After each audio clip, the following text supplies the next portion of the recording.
Another kind of interest we can see in addition to simple interest is compound interest.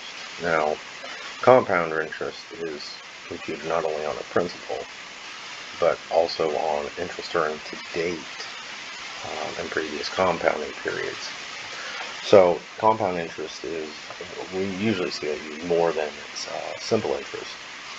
Now, how does it differ? The best way to show this is to look at a situation and work this out year by year. So let's say, let's say we have a loan of, say, $3,000. Or this is the principal. We'll say this is the beginning principal. And loan $3,000 at, well, we'll say 4% interest for, let's say 3 years. And we'll say interest is compounded yearly. We'll talk about that a little bit more here. And we want to know what's the maturity value. The maturity value. Now, we're going to be compounding interest here. So remember, interest is equal to principal times rate times time. That's simple interest. So to look at this, we could say, okay, for year 1, our interest is equal to 3,000 times 0.04 and times 1, because this is the first year. So if we look at this, we're looking at $120. Now, what happens is, for year 2, our principal now becomes the original principal we had plus the interest. So principal here for year 1 is $3,000. The money we put in. Principal for year 2 is $3,120. So now we're going to say interest is equal to $3,120 times 0.04 times 1. And let's see, 124.80, I think. I should double check this. Trust the calculator. What was it? 3,120 times 0.04. 124.80. Okay. So then in the third year, the principal becomes what we had before, the 3,120 plus 124.80. So now we're looking at 3244.8. So for year 3, our interest is going to equal 3244.8 times 0.04 times 1. Now, 3244.8 times 0.04 times 1 is 129.8.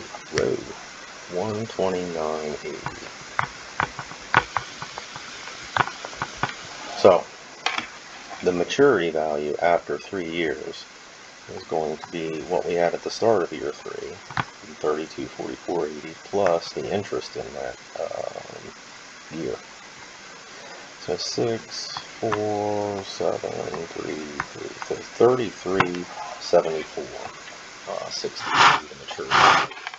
Now, if we look at this compared to simple interest, we would see we'd be looking at 3,000 times 0.04 times 3. That's 360. So we're getting, 14 more, almost 15 more dollars by using compound interest. So compound interest earns interest on interest, put it that way. We also have a formula we can use for compound interest, and basically what we're saying is, we have that. We'll switch this over to a different color.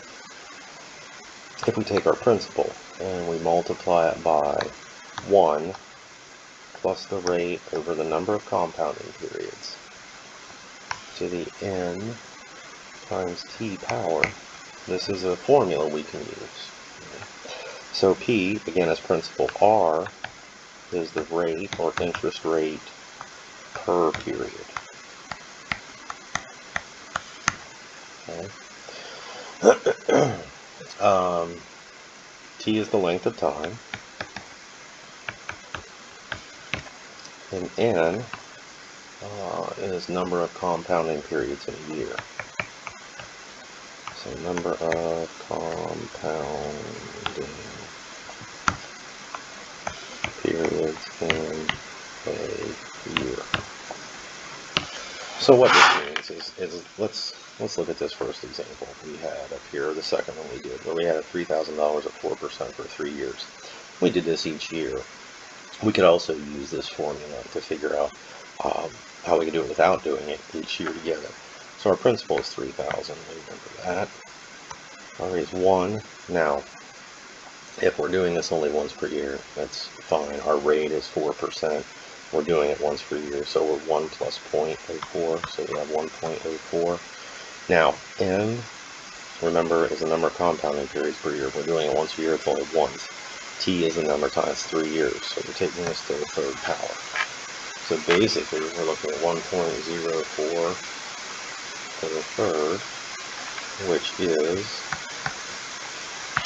3,000 times 1.124864.